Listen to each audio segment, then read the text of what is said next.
Hello everyone, welcome back to my channel. So today class ఏంటంటే మనకు perspective education నుండి Woods dispatch అండి. So very important topic ఇది. So skip చేయకుండా ending వరకు అయితే చూడండి. అలాగే మీకు నచ్చినట్లుగా అయితే మన ఛానల్ని ఇప్పుడే సబ్స్క్రైబ్ చేయండి. సో లైక్ చేయడం మాత్రం మర్చిపోకండి. ఎటువంటి పరిస్థితుల్లో అయినా సరే మీరు లైక్ చేయండి, ఎందుకంటే మరికొంతమందికి మన క్లాసెస్ అనేవి రీచ్ అవుతాయి. సో టాపిక్ ఏంటంటే మనకు వుడ్స్ డిస్పాచ్ ఫస్ట్ నుండి ఎండింగ్ వరకు ప్రతి పాయింట్ కూడా ఇంపార్టెంటే. సో కేర్ఫుల్గా 1 or 2 టైమ్స్ చదవండి. సో తక్కువ టైంలో ఎక్కువ నేర్చుకునే విధంగా నోట్స్ అనేది నేను ప్రిపేర్ చేస్తానండి. యాక్చువల్గా ఇంత లెస్ టైంలో మనకు బెస్ట్ ఏదైనా ఉందంటే మనకు ఇక్కడ ఉండే పాయింట్సే. సో లేట్ చేయకోకుండా క్లాస్ అయితే స్టార్ట్ చేద్దాము. వితిన్ ఒక 10 minutes అంతే అండి. ఒక 10 minutesలో క్లాస్ అనేది కంప్లీట్ అవుతుంది. సో వుడ్స్ డిస్పాచ్ టాపిక్ ఏంటి మనకి ఇక్కడ వుడ్స్ డిస్పాచ్ నుండి. మరి ఈ వుడ్స్ డిస్పాచ్ అనేది 1835లో ఏర్పాటైన మెకాలే మినిట్స్ సూచనలపై అధ్యయనం అనేది చేసింది. అంటే మెకాలే మినిట్స్ యొక్క సూచనలపై అధ్యయనం అనేది చేస్తుంది. అలాగే మనకు 1854 East India company directors boards అధ్యక్షులైన చార్లెస్ వుడ్స్ నేతృత్వంలో ఈ వుడ్స్ డిస్పాచ్ కమిటీ అనేది ఏర్పాటైంది. ఎప్పుడండి? 1854. సో మనకు 1854 East India company directors boards అయిన ఈయన చార్లెస్ వుడ్స్ నేతృత్వంలో ఈ వుడ్స్ డిస్పాచ్ కమిటీ అనేది ఏర్పాటైంది. ఓకేనా? మరి ఇందులో ఇంపార్టెంట్గా పాయింట్స్ ఏమన్నా ఉన్నాయంటే ప్రతిదీ కూడా ఇంపార్టెంట్ అండి. మనకు ఇప్పుడు ప్రస్తుతం ఉండే ఫిక్స్ అయిపోండి, ఎగ్జామ్ మాత్రం షూర్గా జరుగుతుంది. ఎన్ని చేసినా కూడా ఎగ్జామ్ అనేది షూర్గా జరుగుతుంది, అందులో డౌటే లేదు. సో నూతన విశ్వవిద్యాలయ స్థాపన వచ్చేసి వుడ్స్ డిస్పాచ్. అలాగే మద్రాస్, బొంబాయి, కలకత్తా విశ్వవిద్యాలయాల ఏర్పాటు కూడా వుడ్స్ డిస్పాచ్. మనకు బిట్ అడిగే ఛాన్సెస్ చాలా ఎక్కువగా ఉన్నాయి. మద్రాసు అండ్ బొంబాయి, కలకత్తా విశ్వవిద్యాలయాలు స్థాపన చేయాలనేసి వుడ్స్ డిస్పాచ్ అనేది మనకు ఉంటుంది. ఓకేనా? అలాగే భారతదేశ ఆధునిక విశ్వవిద్యాలయాలు అయిన బొంబాయి, కలకత్తా, మద్రాస్ విశ్వవిద్యాలయాలు స్థాపించుకోవాలని సూచించిన committee Woods dispatch. Very important ఇది. భారతదేశంలో ఆధునిక విశ్వవిద్యాలయాలు అంటే ప్రెసెంట్ ఆధునిక విశ్వవిద్యాలయాలైన ముంబై అంటే మనకు బొంబాయి, కలకత్తా, మద్రాస్ ఈ విశ్వవిద్యాలయాలు స్థాపించుకోవాలని సూచించిన కమిటీ ఏంటండి?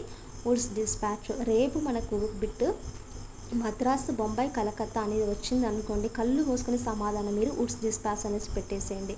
భారతదేశంలో ఆధునిక విశ్వవిద్యాలయాలైన బొంబాయి, కలకత్తా, మద్రాస్ యొక్క విశ్వవిద్యాలయాలు స్థాపించుకోవాలని సూచించిన కమిటీ వుడ్స్ డిస్పాచ్ 1854. లండన్ యూనివర్సిటీని పోలి ఉన్నాయి. అలాగే మనకి ఈ యూనివర్సిటీ అనేసి ఎలా ఉండాలి అంటే లండన్ యూనివర్సిటీని పోలి అయితే ఉండాలి. ఓకేనా?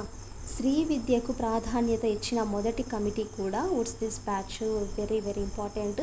స్త్రీ విద్యకు కూడా మనకు ప్రాధాన్యత ఇచ్చిన మొదటి కమిటీ వుడ్స్ డిస్పాచ్.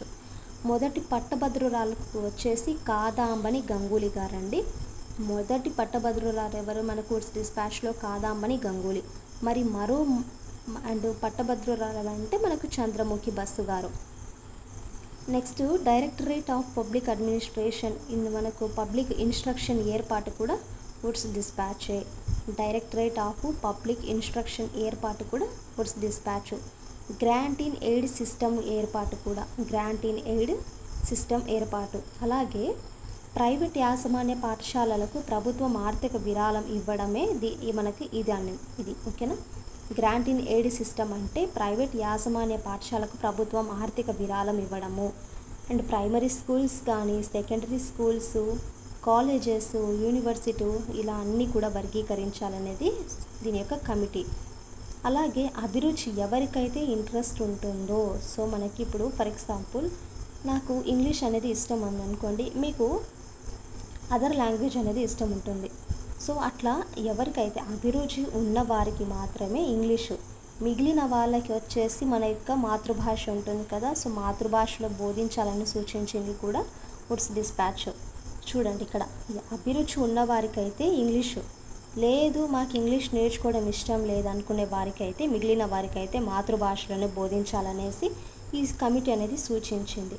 అందరికీ విద్య, మాస్ ఎడ్యుకేషన్ అనే దాన్ని కూడా సూచించింది.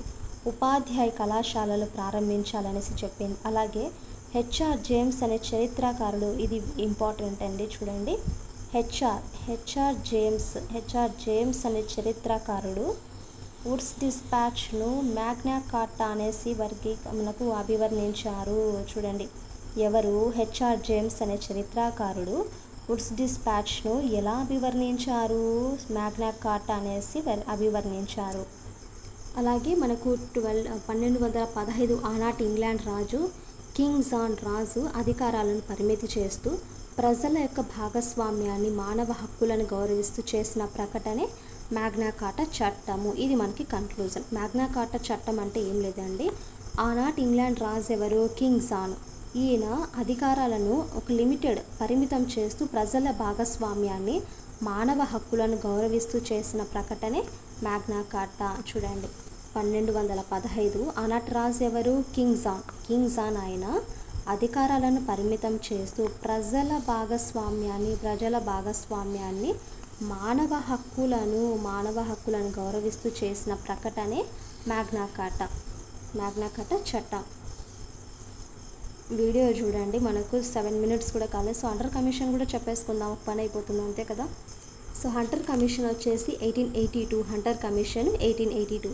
1878లో general council of Indian education లండన్లో ప్రారంభమైంది. చూడండి, ఇప్పుడు మనకు 1878లో general council of Indian education అనేది లండన్లో స్టార్ట్ అయింది. ఓకేనా.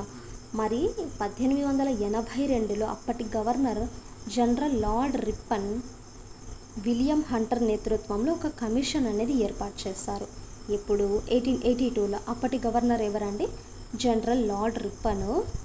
ఈయన జనరల్ లార్డ్ రిప్పన్ హంటర్ నేతృత్వంలో ఒక కమిషన్ అనేది ఏర్పాటు చేశారు. సో భారతదేశంలో తొలి విద్యా కమిషనే ఇది మనకు హంటర్ కమిషను. భారతదేశంలో తొలి విద్యా కమిషన్ ఏదండి? ఇక్కడ Hunter commission. Very very important. భారతదేశంలో తొలి విద్యా కమిషను హంటర్ కమిషన్. అలాగే ఇక్కడ కమిటీ అండ్ కమిషన్స్ ఇచ్చారు. మరి ఈ సభ్యులు మీకు ఒక చూడండి, ఇక్కడ కమిటీ అంటే ఏంటి, కమిషన్ అంటే ఏంటి, చిన్నగా డిఫరెన్సెస్. సభ్యులు ఉంటారు ఇక్కడ, యాక్చువల్గా సభ్యులు ఉంటారు. సభ్యులు కమిటీలో అయితే తక్కువ మంది ఉంటారు, కమిషన్లో అయితే ఎక్కువ మంది ఉంటారు. అంటే ఎక్కువ మంది కమిషన్లు ఏదో మనకు జస్ట్ టెంపరీగా ఉండేవి కాదు కదా. టెంపరీగా ఏదైనా సొల్యూషన్స్ కన్నా చూసుకుంటే అది కమిటీ అండి. బట్ కమిషన్స్ ఎక్కువ మంది కావాలి. సో ఎక్కువ మంది సభ్యులు అనేది కావాలి. సో కమిటీకి కమిషన్ తేడా ఏంటంటే, ఇందులో కమిటీలో సభ్యుల సంఖ్య అనేది తక్కువగా ఉంటారు, కమిషన్లు అయితే ఎక్కువ మంది ఉంటారు. మరి ప్రాధాన్యత చూసుకుంటే సమానంగా ఉంటుంది, ఇక్కడేమో అసమానంగా ఉంటుంది. ఫర్ ఎగ్జాంపుల్, ఎక్కువ మంది ఉండడం వల్ల ఇప్పుడు మనకుండే అభిప్రాయం వేరే వాళ్ళకు ఉండదు. సో రకరకాలుగా వాళ్ళ యొక్క ఒపీనియన్స్ వాళ్ళ యొక్క వైఖరులు అనేవి వ్యక్తపరుస్తూ ఉంటారు కదా. సో ప్రాధాన్యత అనేది కమిటీలో సమానంగా ఉంటుంది, కమిషన్లో చూసుకుంటే అసమానంగా ఉంటుంది. మరి రెస్పాన్సిబిలిటీస్ చూసుకుంటే ప్రస్తుత సమస్యకు మాత్రమే ఉంటుంది. మరి కమిషన్ వచ్చేసి ఫ్యూచర్లో కూడా కొన్ని సూచనలను చేస్తుంది. సో కమిటీ అనేది ప్రస్తుతం ఇప్పుడు ఏదైతే సమస్య ఉంటుందో దానిని కమిటీ అనేది చూసుకుంటుంది. బట్ కమిషన్ ఏంటంటే భవిష్యత్తులో సూచనలను చేస్తుంది. సో ఇది మనకు కమిటీ నుండి కమిషన్ యొక్క డిఫరెన్సెస్. ఓకేనా. ప్రాథమిక విద్యను స్థానిక సంస్థలు నిర్వహించాలి. హంటర్ కమిషన్ గురించి మాట్లాడుతున్నాం కదా. హంటర్ కమిషన్లో ప్రాథమిక విద్యను స్థానిక సంస్థలు మాత్రమే నిర్వహించాలి. స్థానిక సంస్థలు నిర్వహించాలనే కమిషన్ ఏది? Hunter commission. ప్రాథమిక విద్యను స్థానిక సంస్థలే నిర్వహించాలి. అండ్ సెకండరీ ఎడ్యుకేషన్ ప్రైవేట్ పరం చేయాలనేసి హంటర్ కమిషన్ సూచించింది. అండ్ కళాశాలలు, యూనివర్సిటీలు మనకు ఈ కళాశాలలు ఉన్నాయి కదా. సో ఆ కళాశాలను యూనివర్సిటీల అనుసంధానం అనేసి ఈయన పేర్కొన్నారు. ప్రైమరీ స్కూల్స్లలో మాతృభాషలో మాత్రమే బోధించాలి. ప్రైమరీ స్కూల్స్లలో లేదు రాణి లాంగ్వేజెస్ అని నేర్పిస్తారా? లేదు కదా అండి, మాతృభాషలో బోధించాలనేసి ఈ కమిషన్ మనకు సూచించింది. అలాగే రాజ్యాంగంలోని ఆర్టికల్ 350A ప్రకారము ప్రైమరీ స్కూల్స్లో మాతృభాషలో బోధించాలనేసి ఏ ఆర్టికల్లో వివరించారంటే ఆర్టికల్ 350Aలో మాత్రమే మాతృభాషలో బోధించాలనేసి పేర్కొన్నారు. స్త్రీ విద్యకు ఒక ప్రత్యేక పర్యవేక్షణ కార్యాలయం ఉండాలనేసి ఈయన అంటే మనకి కమిషన్ అనేది పేర్కొన్నారు. స్త్రీ విద్యకు ఒక ప్రత్యేక పర్యవేక్షణ కార్యాలయం ఉండాలి అనేసి ఈయన హంటర్ కమిషన్ పేర్కొన్నారు. అలాగే స్వదేశీ పాఠశాలను కూడా ఎంకరేజ్ చేయాలి. స్వదేశీ పాఠశాలలను కూడా ప్రోత్సహించాలి.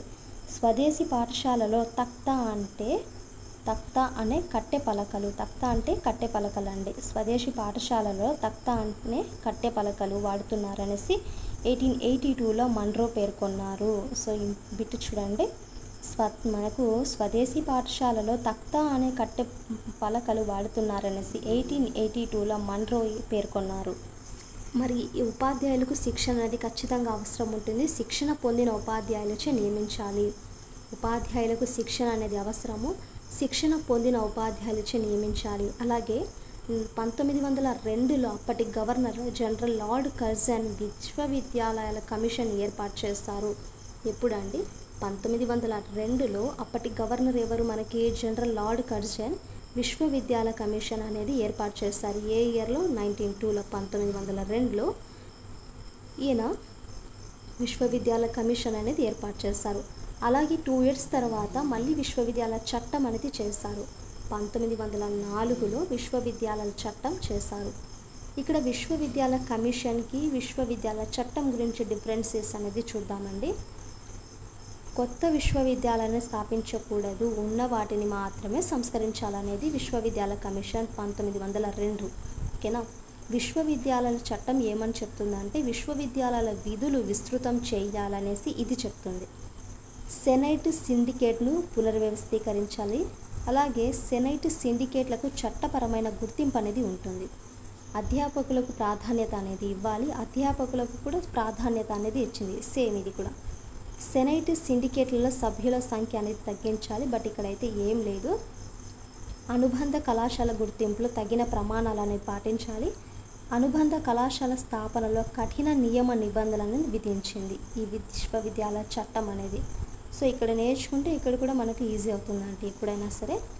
మరి ఇక్కడ గోపాలకృష్ణ గోఖలే తీర్మానం మనం చూసుకుంటే 1910లో ఉచిత నిర్బంధ ప్రాథమిక విద్యపై ఇంపీరియల్ లెజిస్లేటివ్ కౌన్సిల్లో గోపాలకృష్ణ గోఖలే తీర్మానం ప్రవేశపెట్టారు. ఇప్పుడు ఇది కూడా మనకు అడగచ్చండి. 1910లో ఉచిత నిర్బంధ ప్రాథమిక విద్యపై ఈయన imperial legislative council Gopalakrishna Gokhale తీర్మానం అనేది ప్రవేశపెట్టారు.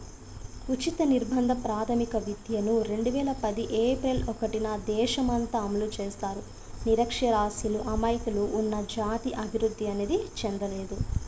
అంతే కదా అంటే మనకు నిరక్షరాస్యులు ప్లస్ అమాయకులు ఉన్న ఆ జాతి అనేది అభివృద్ధి చెందుతుందా? చెందదు కదా.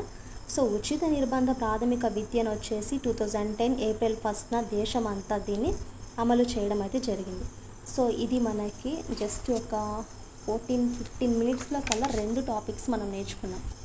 ఏదండి? వుడ్స్ డిస్పాచ్ గురించి, అలాగే హంటర్ కమిషన్ గురించి అయితే 2 కూడా ఇంపార్టెంట్. సో ఐ హోప్ మీకు క్లాస్ నచ్చిందనేసి అనుకుంటున్నానండి. క్లాస్ నచ్చితే please to like and share, subscribe to my channel.